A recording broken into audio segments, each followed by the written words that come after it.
Today's podcast is brought to you by Kentucky Farm Bureau Insurance. You never know what tomorrow may bring.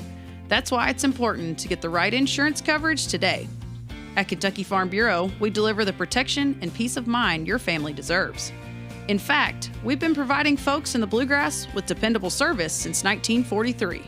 To request a free quote, find your local KFB insurance agent at mykfbagent.com. Kentucky Farm Bureau, big on commitment. Hey, Matt, how's it going? It's going well. We are on the home stretch to a big event for the Farm Bureau. But yeah, how are you? How you been? I'm good. I got a story, and with this story comes questions. Okay. You ready? All right. So for the first time in my entire life, I got a flat. Not like, oh no, it's going down. Can you make it somewhere, air it up? Like a boom flat. Like she on the ground. Yeah. Like we're flat. On the way home, I got scolded a lot of times by my husband over this. And he's a listener, so he'll say yes to all these things. I didn't say my location correctly enough. I, in general terms, said where I was. He took that a different way than I did. A lot of frustrations happened, okay? Right. It's also 28 degrees when we're changing this tire. Of course it is. So he's thrilled. That's how it always is. Right. So it's raining or like 2 degrees. Right. So we get all this done. Mind you, my husband says, it's dark, it's cold. I want you to stay in the truck. Just put your flashlight on. Be safe. I'll be there soon. You know, very nice of him. And then pretty much as soon as the tire is changed, he starts talking trash about me. The fact that I can't change my own tire. To be clear, I can change my own tire. I don't know how to get the tire out from under my truck. So with this, he texts my dad. My dad's like 5 kids. Your middle daughter doesn't know how to change a tire. They have this fun little exchange of if my warranty is up and if he can give me back to my dad. Ha ha ha. Funny things. But with this comes a very big question. Okay, I do know how to change a tire. Mm-hmm. But I don't know how to get the tire out from under the truck, and Ford put the little tools all up weird under my seat, and that took me like an owner's manual to figure out. So here's my question. You have a son and a daughter. Uh-huh. Do your children know how to change a tire? Would they have been able to handle this themselves on the side of the road? This have they both been taught? The answer is yes. This is good stuff. The question was, would they have the ability to change a tire on the side of the road? Mm-hmm. I think this is a personality thing more than anything. My daughter, I love her. She's just a little more dramatic about things happening than my son. He's a little more chill, and he's just a doer. You know, he just kind of whatever. He doesn't like doing certain things, but he just kind of does it. Where she will, just like yard work to anything, just everything. It's just a little more dramatic. So yeah, she would call me. She would be crying because she would think she did something wrong. Right. That's also age appropriate. I mean, she's a college kid. Yeah. You do anything in college and you think you're in trouble. I did something. Yeah. Yeah. And then I would say, hey, okay. I don't know. I'd probably it depends on where she's at. I'd probably react the same way. Like, I'll be there. Just get in the car and hang out and lock your door. I'll be there. So, yeah, I think they both have been taught how to change their tire. I think Carter's done it more. His grandpa's really shown him how to do a lot of car stuff already. He's a big car guy. But yeah, no, it wouldn't. I think Carter would just show up with the spare on back home, and then you'd be like, "What's going on?" What happened? He's like, "Oh, I blew a tire," and I'm like, "Oh, cool. Well, looks like you did it, right? Well done." And my daughter would be, "Daddy, come get me."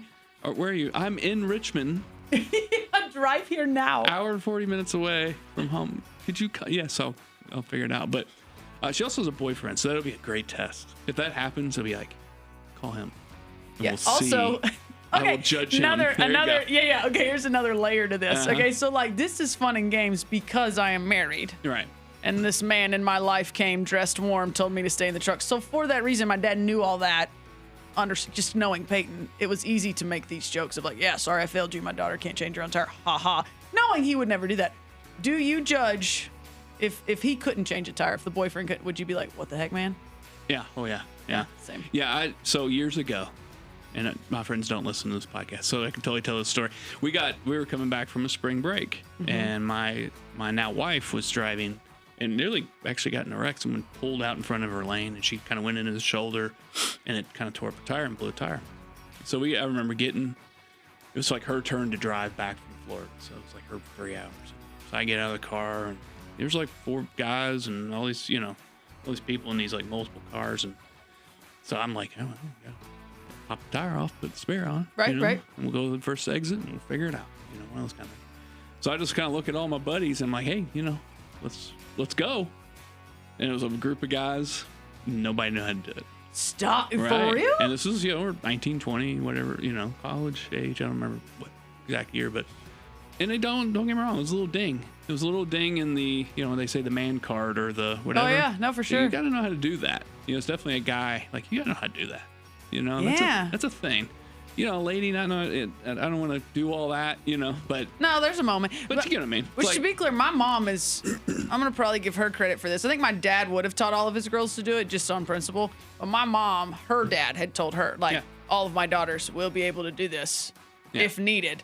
Only issue with that I did learn when I got married is, like, there's this thing called an impact with a battery on the bottom, and boy, is it nice to be able to get that tire off instead of that freaking 4-way that you're just, as a girl, putting all of your tiny weight. Like, I can only see your daughter trying to loosen that up. Yeah, so it's a man thing because I need your power. Yeah, she knows how to check her oil. She knows how to change the tire. Obviously, put gas in her car. Those kinds of things. The basics she kind of gets. What does that mean if that that alarm's going off in her car? Call some, let's do something.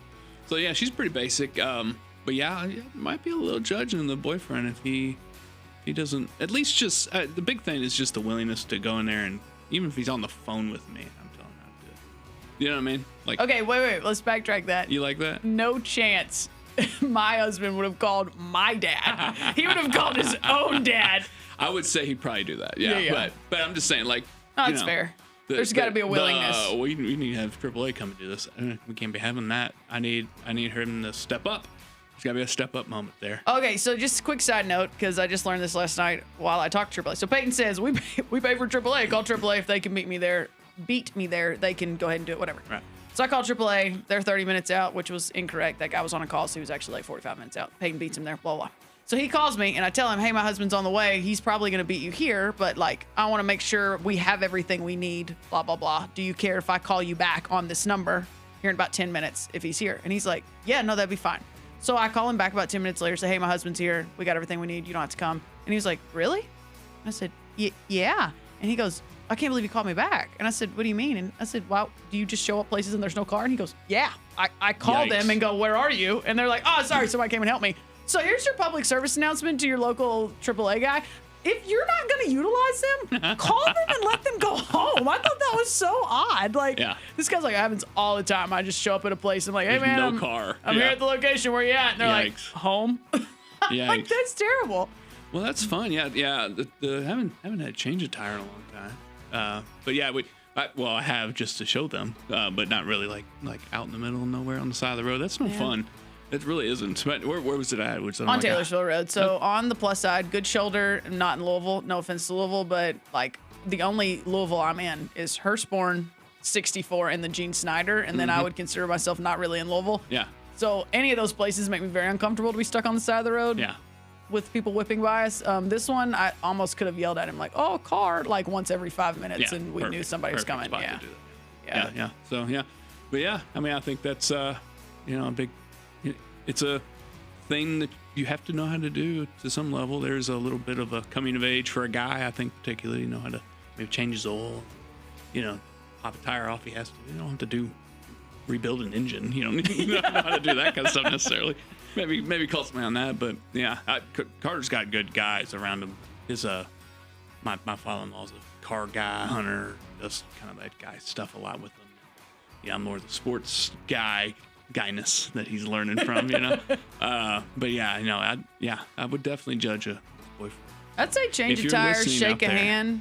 Shake a hand, change a tire. Yeah, Ashton, if you're listening. You better be able to change a tire. No pressure, pal, but. Oh, you think? I'm sure he listens to this every day. Oh, I'm sure he's right now. He's going, oh no. He's like shaking in his little titties. He's Googling right now how to change tire. Okay, you know who could change a tire? He could probably change a tractor tire easily. Do you know what he could probably do? If you're in a small car, you might not need a jack. He might just pick the car up for you. He's humongous. Big guy. He's a big feller. And his name is Donovan Pigg. Donovan Pigg. I can't not bring this up every time that he is the livestock guy at Farm Bureau, and his name is Donovan Pigg. It's the best thing ever. Pigg with 2 G's. 2 G's. He's kind of like Snoop Dogg, D-O-double-G. P-I-double-G. He really. The P-I-double-G. I can't wait to walk upstairs and be like, you're going to love your opening. You are now Snoop Dogg. You could not be less Snoop Dogg if you tried, but you're Pig. The P-I-double-G. He's the Snoop Pig. The P-I-double-G. Oh, man, this is good stuff. We should put his, like, you know how you guys know, because you obviously see this pub that we put out every week. We post these. Instead, when you see the episode that Snoop Dogg's headshot is there, you'll know it's technically P-I-double-G. AI is a thing. We can say, take this guy's headshot and Snoop Dogg's headshot and make it one thing. And that's going to be the headshot we use. This is a wonderful opening. Okay, so you guys are going to love Donovan. He's going to talk about things that are so much less dumb than what we just talked Actually about. Important things. Yeah, we're talking annual meeting. We're talking North American International Livestock Expo. All the things. Yep, so beef markets, all kinds of. Yeah, we cover a lot. All right, so let's get to it. Without further ado, I'm Renee Carrico. And I'm Matt Hilton. Let's get rural.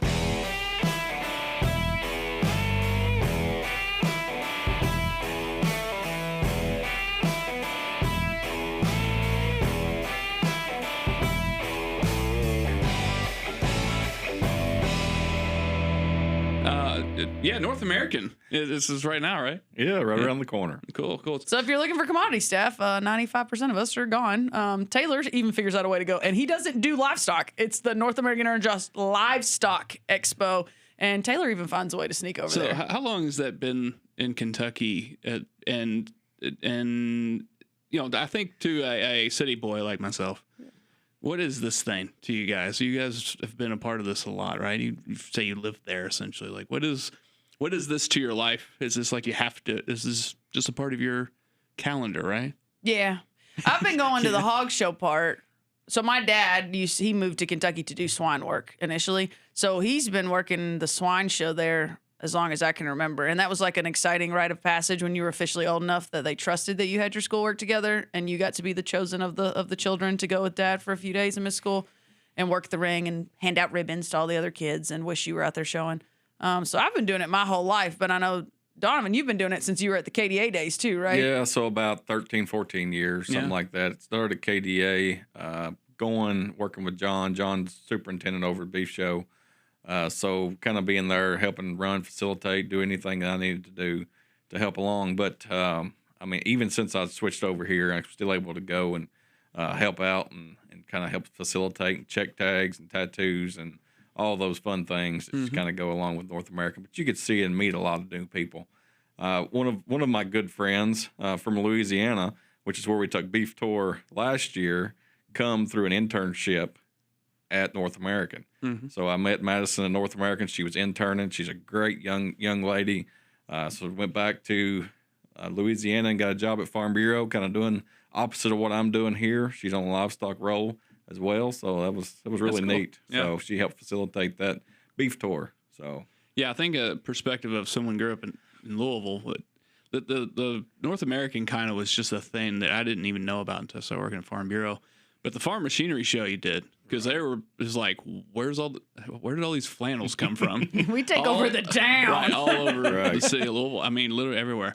Like it was, we didn't do a lot of restaurants growing up as a kid, but man, you couldn't do it that week or so, like that time. Right. The livestock show is a little different. That was something when I started working at Farm Bureau, I went to one and I'm like, this is a big old thing too. But yeah, I think again, a city boy, the farm machinery show was very clearly going on in Louisville, in comparison to maybe this one. But yeah, I was just wondering kind of how it's just part of your life. State fair is part of your life. These kind of things that, when I grew up, I went to the Midway at the state fair. I didn't live at the state fair for 2 weeks, that kind of thing. So yeah, North American is, just for those that don't know, the largest purebred livestock show in the world. So some of the breeds will have their national shows there. Some of them do not, but they have their own national show. They've probably got the numbers to do it at another place, and they can kind of host a venue somewhere else. But I I always tell people I always thought it was cool. It's cool to see the quality of maybe some of your most popular breeds,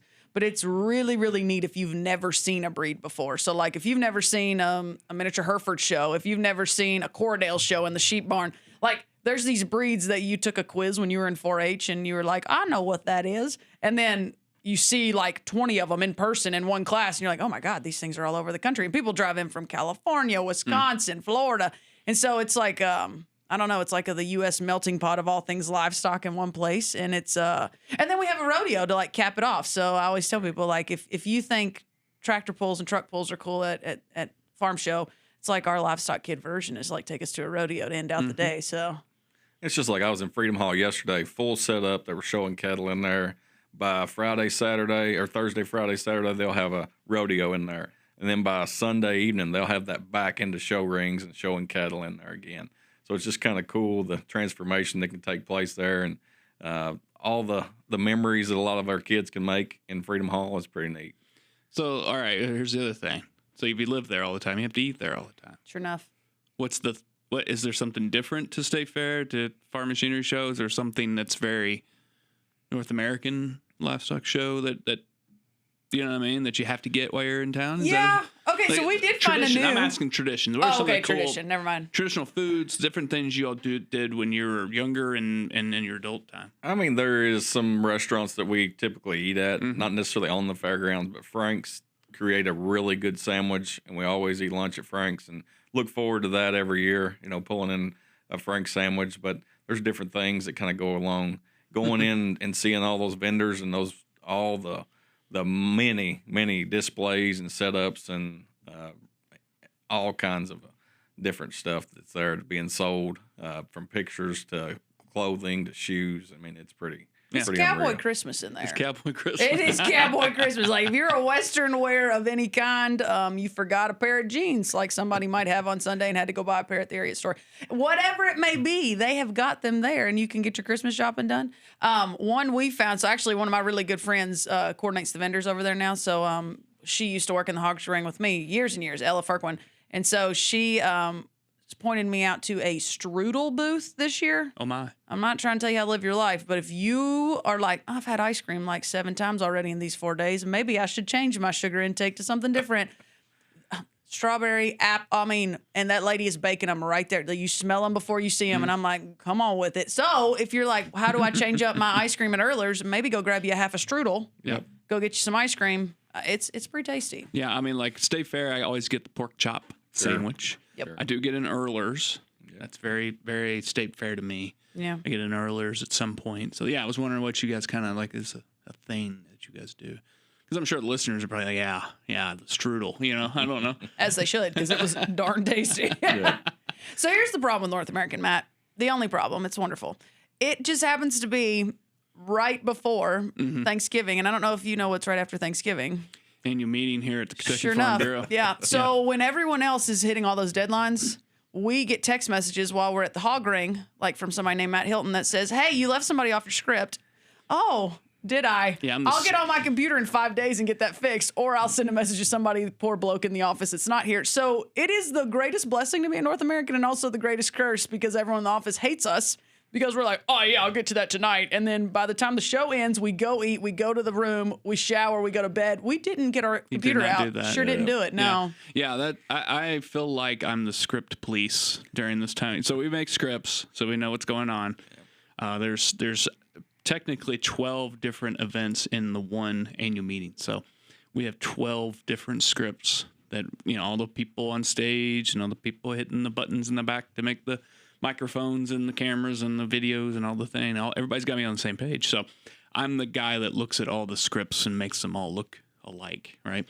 So I'm the mean guy going, everyone else's script kind of has this on. Because it's still, like Renee's a script owner for one of the events. I'm the bad guy. It's like, everyone else is doing it like this. I don't really just change it, Right. But didn't you say this guy was coming and maybe giving remarks? Shouldn't we stick his Shouldn't he name be on there? here? Maybe we should do that. So do you know his seat is not at the table? Yeah. Oh, sure enough. Probably should add that guy. So there's a few of us that are kind of like the overseers in a weird way to make sure everybody's on the same page. And that's kind of my role as script police. So, yeah. And so that's you are. I'm probably annoying people with my, hey, this looks great, but you got, what is this? Yeah. And you don't have this whole section. Yeah, you left this blank. We had a whole section last year, and I don't see it in here. So Matt's really good at sending you feedback, and then when you say you'll send it back to him or whatever, he likes to send you a GIF. Because he's a fun guy. Yeah. I'm fun. Yeah, I'm a good Don't guy. forget. Don't be mad at me. I got one of those this morning, so I understand that. I'm not going to lie. Every time I send one, I was like, that's sent to me gifts. And then I go, no, I don't. I do not. Here it is again. I have a few favorites that I go right to on a few. So, yeah, you're going to get that. You're going to get a gift from me. I try to keep it lighthearted. It's no fun. Writing all these scripts and stuff like that and organizing. It's amazing how the event is similar, but there's changes. There's so many little bitty things that happen. There's a lot of really good conferences people can go to. What a transition that was. And hey, do you know what we should do? We should ask someone that knows about them. We should, and we should probably also let him say who he is. Yeah. So who's here today that's going to tell us all about these conferences? Yeah, glad to be with y'all again. I think it's the third time I've been on the podcast, so getting to be kind of a regular now, I guess. But Donovan Pigg, I work with our commodity group at our Livestock Marketing. All things livestock, try to keep in tune and up to par on all the knowledge base. But annual meeting. You're talking annual meeting, and it's unreal the event that goes on with as few and many people as there is that put that on. There's a lot goes into it. So it's a really, really good time. We see a lot of our producers and folks across the state, kind of like a family reunion. They all come together and see them again. And I know as staff, we get out and see a few of those people across the state, but this is an opportunity to all kind of come together at one place. We got some great events lined up this year. Look forward to annual meeting again. It's here, guys. I mean, it's right here. So look forward to it. So what he's going to speak to today, just to kind of give some, what you just said, the amount of people that do certain things. I have no idea that these even happen for what I do. Okay. So I'm like stuck in the ballrooms pretty much the whole event. Right. So I know there's one special conference that comes to our world. I thought Matt didn't know enough. Yeah. So I said, you know what? I'm going to bring the conference to him. Bring it to me. Bring it to him. Yeah. So that's what's this is like. There's this world's going on around this event, and one of these things that happens is these special interest conferences. So you have a few that you kind of line up. What are some of the ones you're working on, and who you having come in for that? Yeah, so Thursday is kind of our commodity day. We got our commodity luncheon. We got these special interest sessions. We got breakouts sessions where people can just go into. There's no registration for that particular event, no cost. It's just a walk in and listen to those speakers. So we've got a couple of special interest sessions this year on beef. I know we've got one that's called Practical Solutions for On-Farm Investments and Tax Planning in Beef Cattle Operation. Kind of a long one. We've got two great speakers rolling in. One that one of our folks here on the podcast may know real well. We got Mr. Kevin Laurent, Extension Specialist from University of Kentucky. He does a great job. And we look forward to him talking to us. We also have Mr. Jeff Shepard, or Jonathan Shepard, sorry, excuse me. Wish we had Jeff. A little basketball in there too. But we got Jonathan Shepard coming in, extension specialist. He's kind of on the tax side. So we're going to be talking about some on-farm investments for some of these beef cattle operations. Now, we've seen a little lax in this beef price over the last 3-4 weeks. But up to that point, when we first started kind of deliberating and making plans for this, we got some beef producers that are starting to make a little money. So, how do we get them to invest in their operation? What investments can they make for when this market settles back down and they can still be profitable? So Kevin's going to come in and kind of give us some pointers on that. And then on the backside, we're going to have Jonathan talk to us about some tax implications. What can they invest in to take off their taxes? We don't want to have to pay Uncle Sam. So any investments we can have on the farm, we want to do that and be profitable in the future. So that's one of our special interest sessions this year. Very good, very good. I always, I'm poking fun at my own people, so don't get mad at me. But I grew up in West Kentucky, and the number one thing a cattleman always says is, oh, look at that grain crop guy. Had a big year and got him a brand new truck. I wonder why. I try not to pay Uncle Sam. Bought a new tractor. Well, now I'm starting to see our cattle guys wanting to do the same thing, and I get it. I get it. When you're making some money and that's the situation you're in, that's sometimes, and depending on who your accountant is or how often they've been doing this, That's the easy button. Let's just buy some more equipment. But for one thing, and some of these guys have earned it. They've been driving the same used truck for a long time. So let's upgrade the thing. But sometimes it's a matter of I haven't thought outside the box to think other ways I can do this. The easy buttons work in facilities sometimes. Well, I've used my CAPE money for that, my cost share money. Okay, well, let's think outside the box. And I think it was cool. Donovan really thought through this to say, okay, we need the tax man on the backside to say, okay, here's some deadlines. Here's some thresholds you need to remember. Here's some different pieces. Let's make sure we got the kind of legalities of tax understood. But let's also have practicality in the sense of like, okay, I'm on the farm too, and I know the top 3 things that we're all thinking. Okay, let's force ourselves to think differently and be ready for the downturn of the cycle. I actually think Donovan's the one that said that. Let's not just use the money now. Let's put ourselves in a better situation when this market inevitably does turn at some point. Like our grain farmers are suffering through right now. This market turns, you have a high and a low. And so the thought process of the practicality plus the tax, I think, is going to be a cool pairing because it's really hard to get people in a room to just talk taxes. Right. Yeah, and Kevin is a really smart individual and really down to earth. He talks on a lot of producers' levels. Sometimes you get a specialist at any university. Sometimes they want to talk above you and more than practical.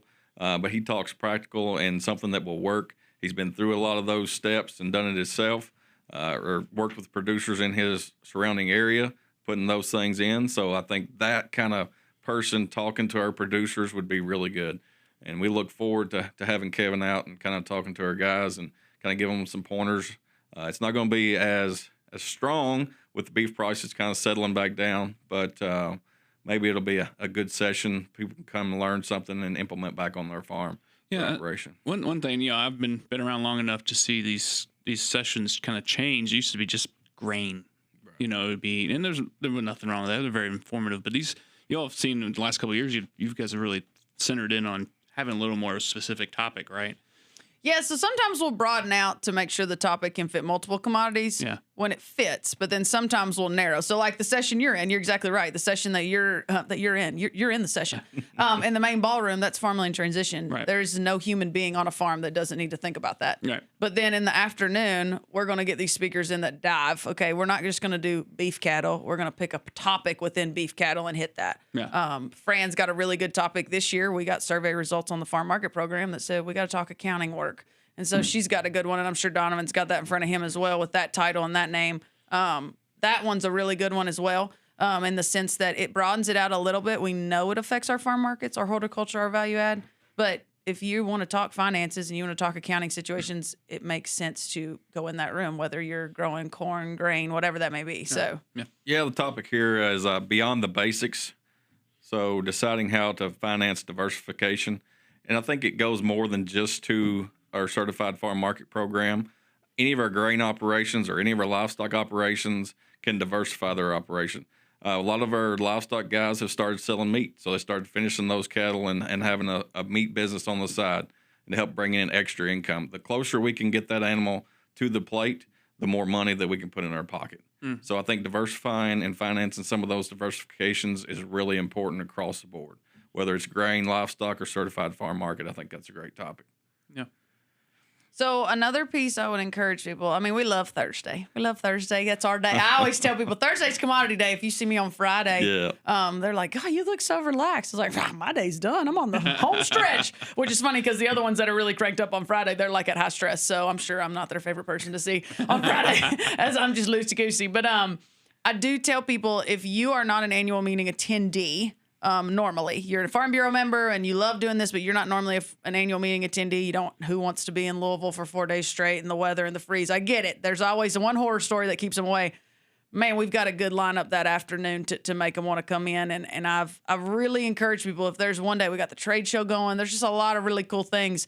And I also encourage you to come grab us as commodity staffers and talk to us. I know, Donovan said it. It's like a big old family reunion in that hallway, but how many people you think we've got there? I mean, do you know the numbers we end up in that facility during that meeting? I mean, it's 2,000 people usually register. You know, most of the main ballroom sessions have 800 to 900 people in it, and that changes. I mean, each of the commodity groups could be breakouts could have 50 to 100, yeah, a couple hundred with the main ballroom. So yeah, I mean, it's it's a packed hallway. There's a lot of energy on the Thursday, especially the Fridays nonstop. That's the day I 100% live in the ballrooms. I don't even go out in the hallway other than go to the bathroom. We got to just live in there. But yeah, I mean, if you want to see what's going, there's so much information, as a person that's just trying to help put it on the screens and those kinds of things. I don't really deep dive into the information sometimes because I'm just trying to make sure it's on the screens. But man, if you want to learn a lot about what's going on in agriculture, these breakout sessions, and obviously the business sessions and these events, you can learn quite a bit. Yeah, that morning we've got our economic outlook from University of Kentucky, so we'll have 5 or 6 specialists coming in, and I think Kenny Burdine is going to be there talking, kind of giving a cattle outlook in that session. They always do a great job, and we usually have a really good attendance on that one. So that Thursday is going to be cram-packed full, but it'll be good stuff all day long. So we look forward to that Thursday for sure. But annual meeting in itself is always good all the way through, but we really take pride in that Thursday because, like Renee says, that we feel like that's our day to shine. So we're there and anything that we can ever do for our members, please reach out, let us know. I mean, we're there that day.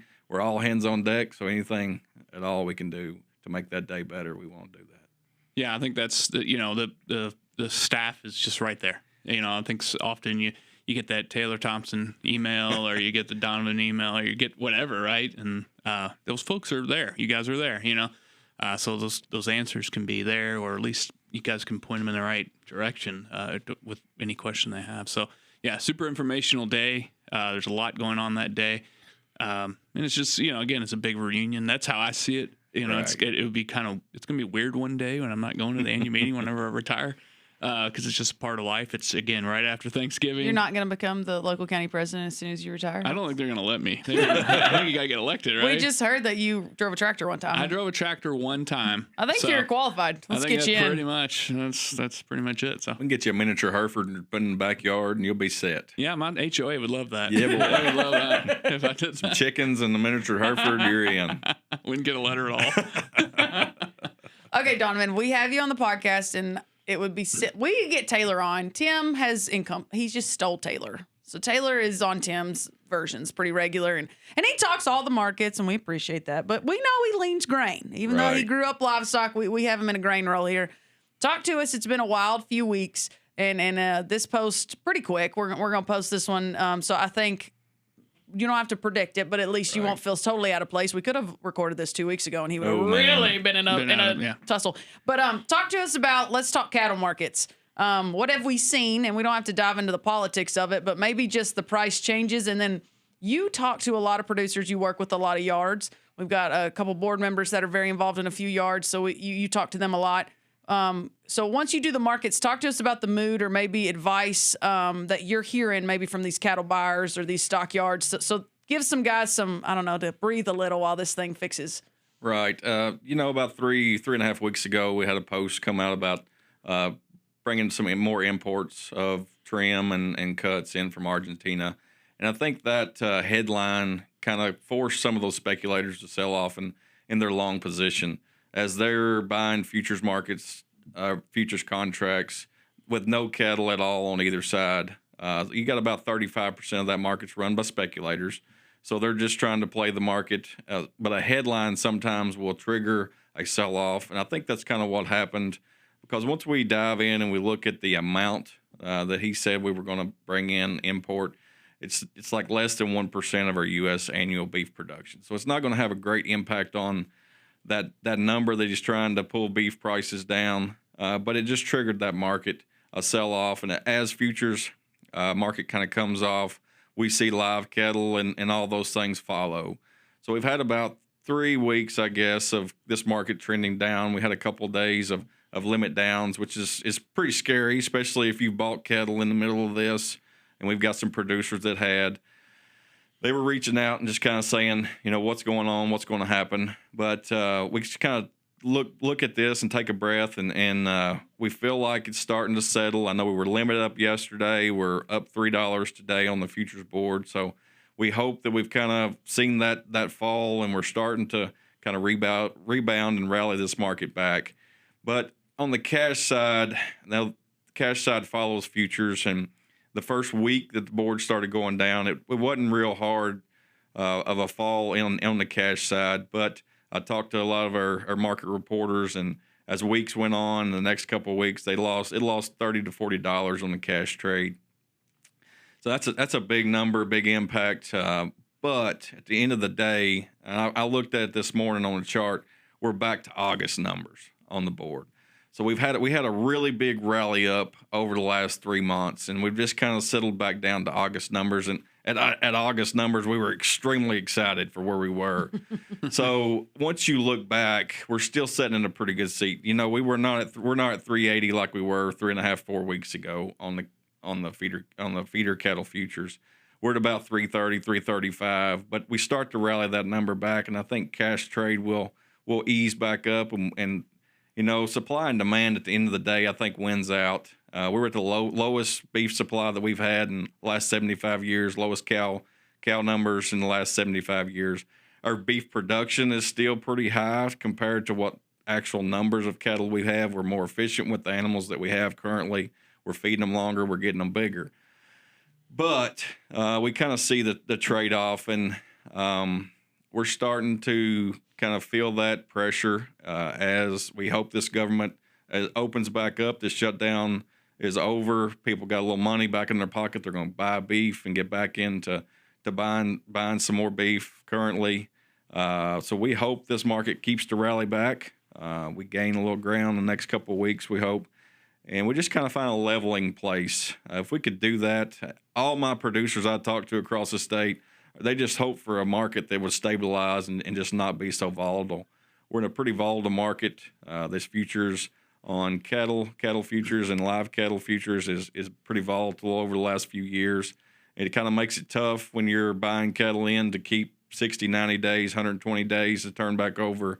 You get a big shift in this market, you can lose some money. So, and the money that it's costing to put a load of cattle in, you know, you're talking, it used to be $50,000 you could put a load of calves in. Now you're talking $150,000. So a lot more capital investment. So just being secure and knowing those.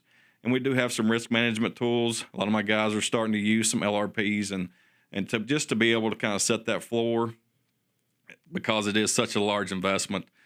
So I talked to my guy, my insurance agent, and he writes my LRP contracts, and talk to him all the time, and we're just kind of looking, and he's telling producers with as much volatility in this market as there is, the day they buy 20 calves, if they're putting a load of 130 together, they buy 20, they said call them, write a contract for those cattle that they have on hand, just to be comfortable that they're gonna not lose money on that load of cattle. So it's been good. I have been watching some heifer retention. I think it's just now starting as we've seen some heifer sales across the state, some of these bred heifer sales.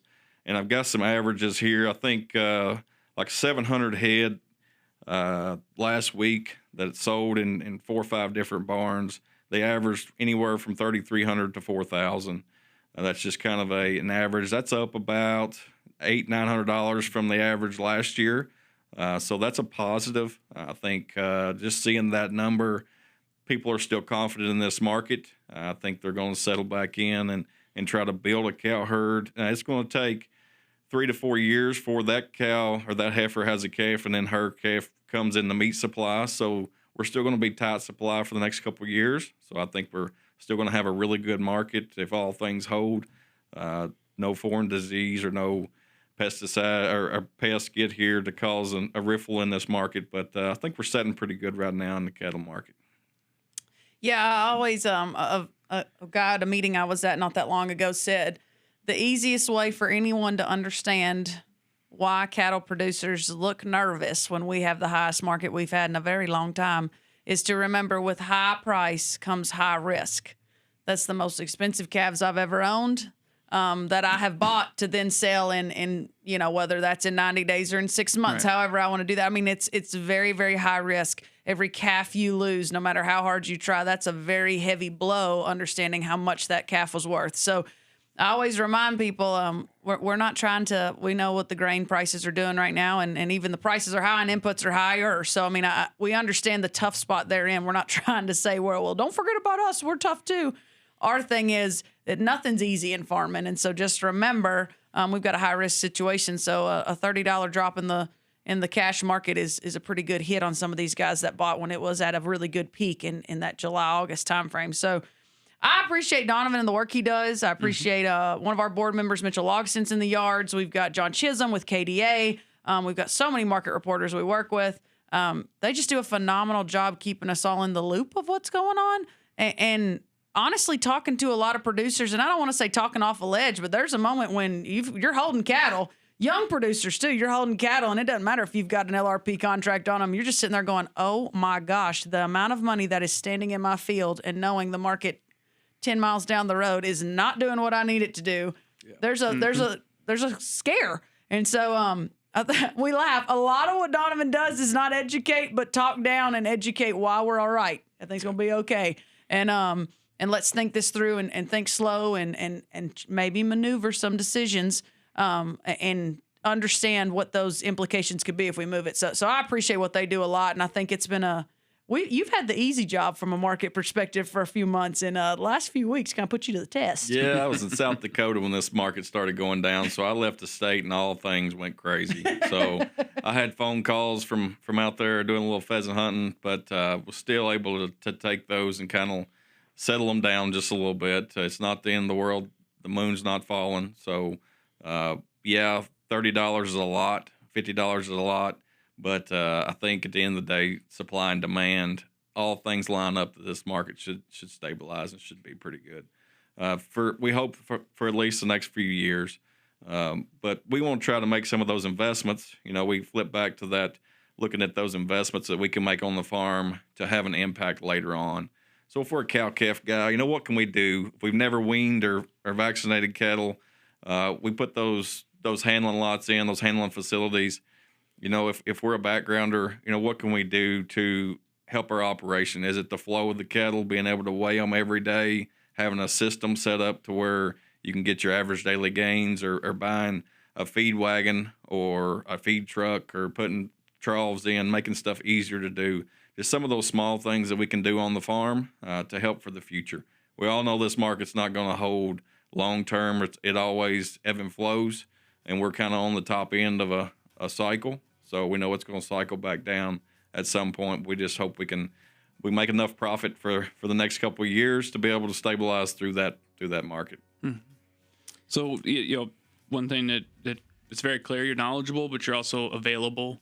There's different ways to learn about this, to be connected to you, to your information. Talk to the listeners. How can someone get contacted with you or just get your information? What are the different ways? Oh, sure. I'm sure Matt will put a link to my email. My phone number is I'm always available. Even if I'm in South Dakota, in the middle of a 500-acre field, I'm always available, willing to take those phone calls. But we also have an app, put a market report out each week. I also put the bred heifer report I kind of talked about earlier. I put that out on the backside of that report, just kind of to inform our producers of where this market is. We can still see those value add premiums on that report week over week, so we always want to push for that. But I'm always available, willing to come and talk to any producers on farm visits, anything I need to do to help them feel better about where they're at in their operation, give any insight. I'm always available. Very good. Yeah. Very good. Yeah, that's one thing I think that's been really good is just the openness. You always call the Farm Bureau. That's right. I've always been an open door if people have media questions or something like that. There's someone in this building that can help the farmer in different ways. So just wanted to put that out there, that there's plenty of ways to get in contact with you or just get your information just from it comes right to you. Right. In lots of different ways. Yeah. So Matt, going back to the breakout conference, I think you're going to need to be in there because I think we're going to have walk-up music for Jeff Shepard now that he's coming. He's coming. I didn't even see him on there. Now that I know, Yeah. As a Louisville fan, I'm sure you're really excited to have him in. So we'd have to have you in there. He dunked on Louisville a lot. It was a lot of fun. all those years ago. Yeah. No, I'm kidding. But please, if you're interested at all, let us know. Come out there. Call us. We've got a kind of quick little pub that we send out to all the county offices, a lot of our advisory committees. We've shared it with some commodity groups. But if you have any interest in that, we will definitely let you know times and what room. And then when you don't know where the room is, like all the rest of us don't, because you don't live in the Galt house, we can help you find it. And so we really look forward to having people come out and appreciate what you do, Donovan. Thanks for being here. Absolutely. Thank you, guys. Really appreciate being here, and anything I can ever do for our listeners, feel free to reach out. You bet. All right. Well, thank you, Donovan, and thank you, listeners. Be sure to look back at some of our previous episodes, and we'll see you next time on Let's Get Rural.